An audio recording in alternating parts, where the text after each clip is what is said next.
그리고 속회가 끝난 뒤에 이제 뉴스 기사를 보았는데 이태원에서 146명의 사람들이 압사로 사망했다는 기사 속보가 떠 있는 것을 보았습니다. 지금은 사망자가 더 늘었다고 하네요. 그래서 오늘 아침에 보니까 154명이 사망하였습니다. 그와 관련된 영상들도 올라와서 볼 수 있었는데 할로윈으로 너무 많은 사람들이 좁은 지역에 모여서 사고가 발생했다고 합니다. 정말 너무 많은 사람들이 황당한 사고로 목숨을 잃게 되어 충격적이고 안타까웠습니다. 갑자기 가족 그리고 친구들을 잃은 이들의 마음은 얼마나 아프겠습니까? 그런데 한 가지 의문이 생기기도 하였습니다. 오늘날 교회에는 젊은 청년들이 점점 줄고 또 청년들이 교회를 떠난다고 걱정하는데 어떻게 그 많은 청년들이 이태원에 모인 것일까요? 할로윈이 도대체 뭐기에 그 많은 젊은이들이 열광하며 이태원으로 모여든 것일까요? 안타까운 마음과 함께 교회들이 더 열심히 일해야겠다는 생각이 들었습니다. 교회가 건전하고 유익한 문화들을 만들어감으로 청년들이 이 시대에 방황하는 청년들이 악하고 음란하고 타락한 세상 문화에 유혹되지 않도록 해야 하겠습니다. 죽음에 관한 말씀을 준비하며 안타까운 죽음의 소식을 듣고 참으로 마음이 무겁지 않을 수 없었습니다. 우리가 2022년을 사무엘상 말씀과 함께 시작하였는데 어느덧 오늘 마지막 장 말씀을 함께 나누게 되었습니다. 여러분 어떠신지요? 그동안 쭉 사무엘상 말씀을 읽고 나누었는데 여러분 무엇을 깨닫고 또 얻으셨는지요? 우리는 이스라엘이 사사시대로부터 왕정국가로 세워져가는 큰 변화에 그리고 중요한 시간을 살펴보았습니다. 그런 가운데 주요 인물들의 행적에 대해서도 알아보았습니다.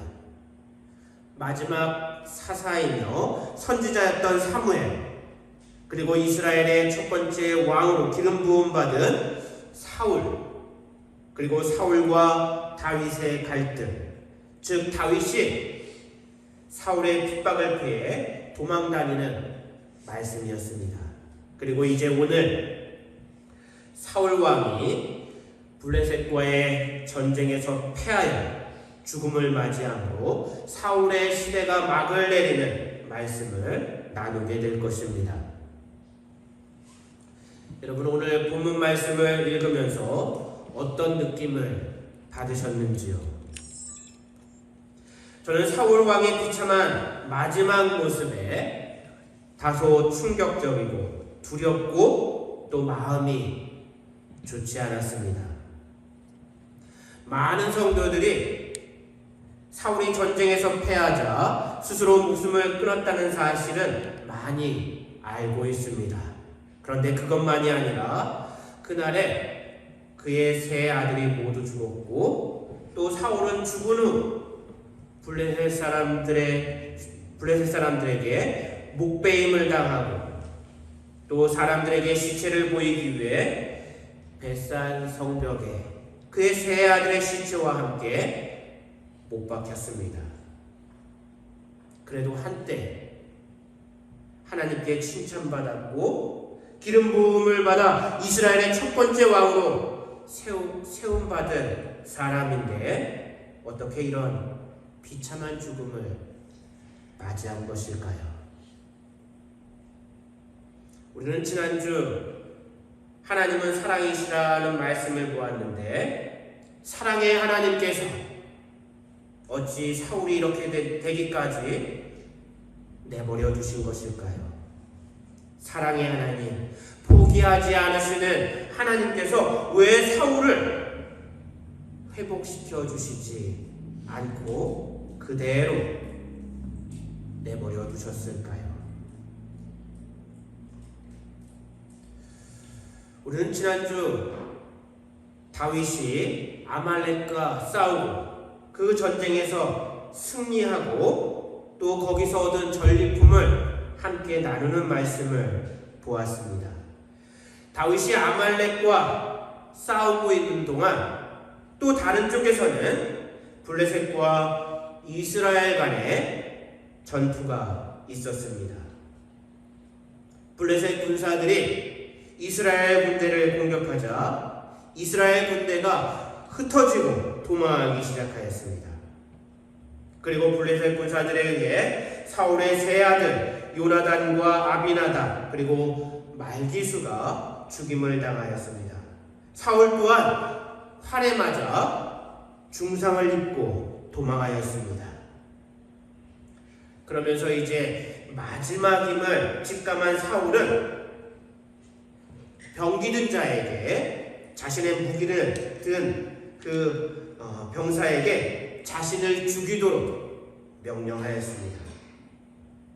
사울은 할례 받지 않은 이들에게 붙잡혀 모욕당하고 죽임당하느니 차라리 부하에게 자신을 죽이도록 한 것이었습니다. 하지만 병기든 이는 두려워하며 그렇게 하는 것을 주저하고 망설였습니다. 그러자 사울은 자신의 칼에 엎드러져 자결을 하였습니다. 한날에 사울과 그의 세 아들이 모두 죽임을 당하였고 이로써 사울 왕조가 몰락하였습니다. 블레셋 사람들이 길보아 산에서 그들의 시체를 발견하게 되는데 사울의 머리를 베고 갑옷을 벗겨 블레셋 땅 사방으로 보내었습니다. 그리고 시체를 벳산 성벽에 못 박았습니다. 그리고 길르앗 야베스 사람들이 사울과 그의 아들들의 시체를 야베스로 가져와서 화장하고 그 뼈들을 에셀나무 아래에 장사하고 7일 동안 금식하였습니다. 이것이 오늘 본문의 내용이며 이로써 사무엘상 말씀이 끝맺고 있습니다. 사무엘상 31장을 한마디로 표현하자면 사울의 죽음과 사울 왕조의 퇴장이라고 말할 수 있습니다.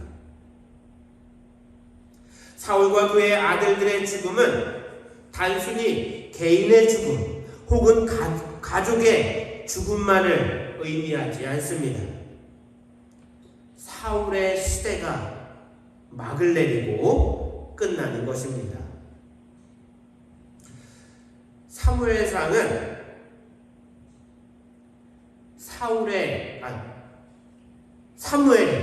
사무엘의 출생으로 시작해서 사울의 죽음으로 끝나고 있습니다. 그러니까 사무엘상은 출생으로 시작해서 죽음으로 끝나는 그러한 성경입니다. 사무엘은 선지자이며 마지막 사사로 불리기도 하는 인물입니다. 그리고 사울은 사무엘에게 기름 부음을 받고 이스라엘의 첫 번째 왕으로 세움받은 인물이었습니다. 사울이 왕으로 세워지기는 하였지만 아직 이스라엘은 사사 시대로부터 완전하게 벗어나지 못한, 그러니까 사사 시대에서 왕정 시대로 넘어가는 과도기에 있었습니다. 사울이 비록 비참한 죽음을 맞이하기는 하였지만 그는 이스라엘이 왕정 국가로 서는데 발판이 되었고, 이 같은 과정을 통해 진정한 왕정 국가로 설 수 있는 준비가 되었습니다. 다음 사울의 죽음은 하나님의 영이 떠난 인생의 결말을 보여줍니다. 사울이 몰락의 길을 걷기 시작한 것은 하나님의 명령을 불순종하고 죄를 지음으로 하나님의 영이 그에게서 떠나면서부터였습니다. 하나님의 영이 떠난 사울에게 악신이 들었습니다. 그래서 겸손하고 수줍음 많던 사울이 질투와 분노로 가득한 악한 영에 붙잡힌 사람으로 변하게 됩니다. 그래서 나라를 돌보고 치리하기보다는 다윗을 해하려고 추격하는데 시간과 힘을 허비하였습니다. 그러다 보니 계속해서 블레셋의 괴롭힘을 당하였고 결국에는 블레셋에 의해 사울의 시대가 막을 내리게 되었습니다. 하나님께서 함께 하시지 않는 인생은 망하게 됩니다. 하나님의 영이 함께하지 않는 인생은 사단의 먹잇감이 되고 맙니다. 베드로전서 5장 8절의 말씀을 보면 근신하라 깨어라 너희 대적 마귀가 우는 사자같이 두루다니며 삼킬 자를 찾나니 라고 하였습니다. 늘 근신하며 깨어있는 우리 성도님들 되시길 축원합니다. 근신하고 깨어있는다는 것은 믿음 안에 거한다고 하는 의미입니다. 그리고 하나님 말씀 안에 살아가는 것을 의미합니다. 죄를 멀리하며 성령 충만함으로 하나님과 동행하는 삶을 살아가는 것입니다. 성령 충만하면 사단이 접근할 수 없습니다. 성령님께서 사단의 유혹을 막아주시고 보호해 주시는 줄 믿습니다. 신약 성경을 보면 사단의 먹잇감이 되어 비참하게 생을 마감한 또 한 사람이 있습니다.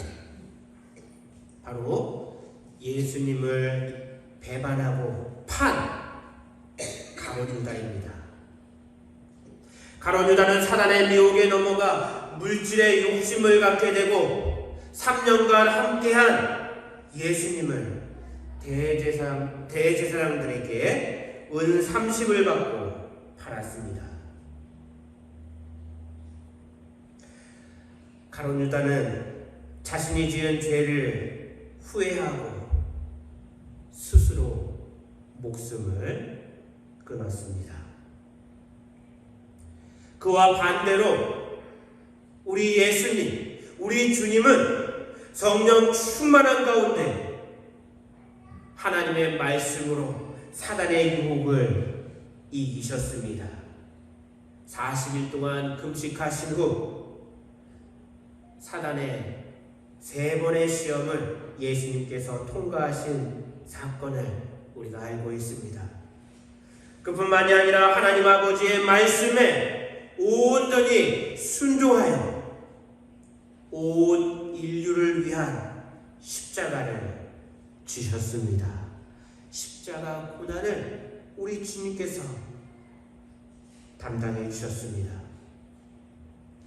우리는 연약하기 때문에 늘 하나님의 보호하심 가운데 살아가야 합니다.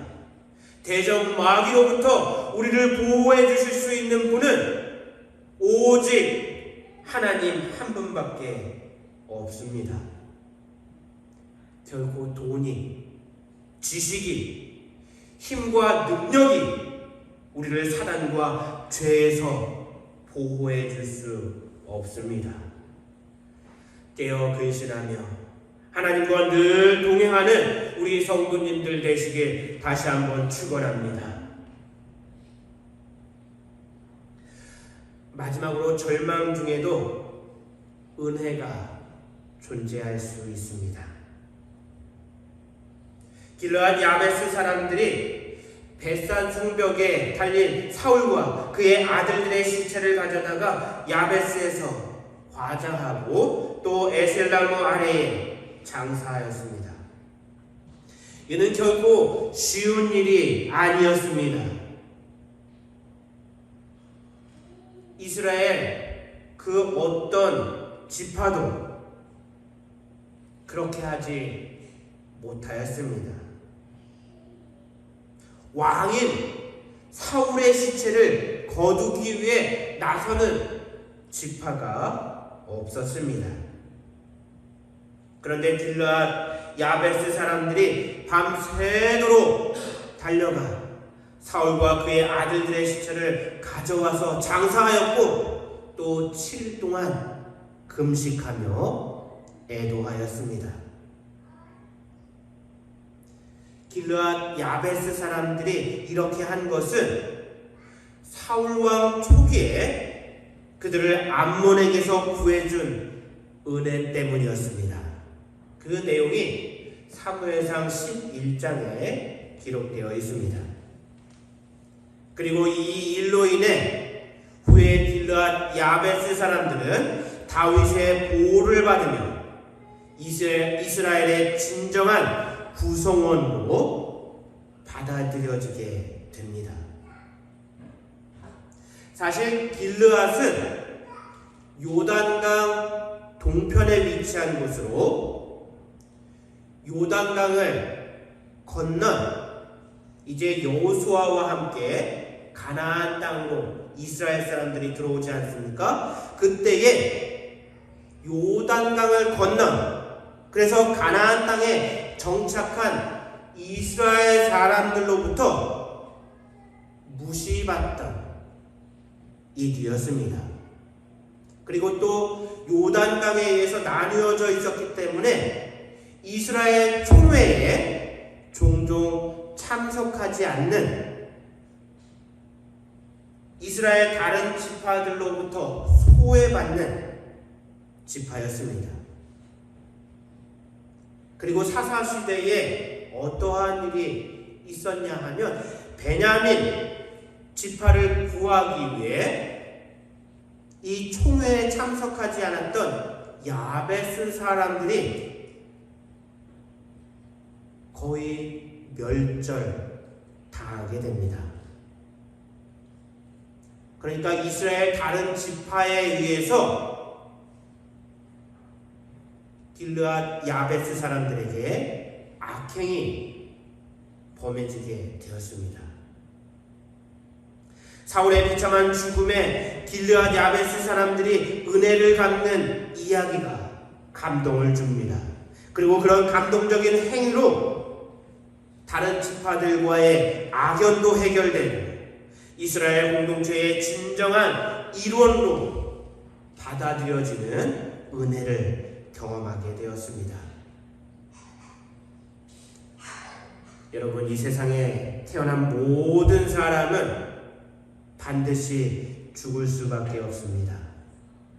부자건 가난한 사람이건 불신앙인이건 신앙인이건 모든 사람이 죽는 것은 일반입니다.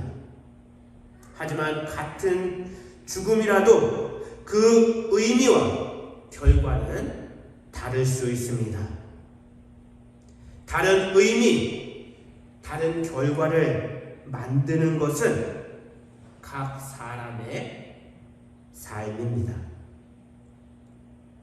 어떻게 사느냐에 따라서, 어떤 삶을 사느냐에 따라 같은 죽음이라도 다른 의미, 다른 결과를 가져옵니다. 가장 최악의 결과는 악한 영에 붙들려 악한 도구로 사용된 이들의 죽음입니다. 그들의 인생은 어쩜 태어나지 않았으면 더 좋았을 사람들입니다. 사실 우리가 다른 사람의 인생에 대해 그리고 죽음에 대해 판단하고 논하는 것은 굉장히 신중해야 하며 조심하고 유의해야 합니다. 그리고 섣부른 판단을 내려서는 안 됩니다. 왜냐하면 이는 하나님만이 하실 수 있는 일이기 때문입니다. 그럼에도 불구하고 오늘 사울의 죽음을 통해 우리가 얻을 수 있는 교훈은 처음뿐만 아니라 끝까지 하나님과 동행하는 삶을 살아야 한다는 것입니다.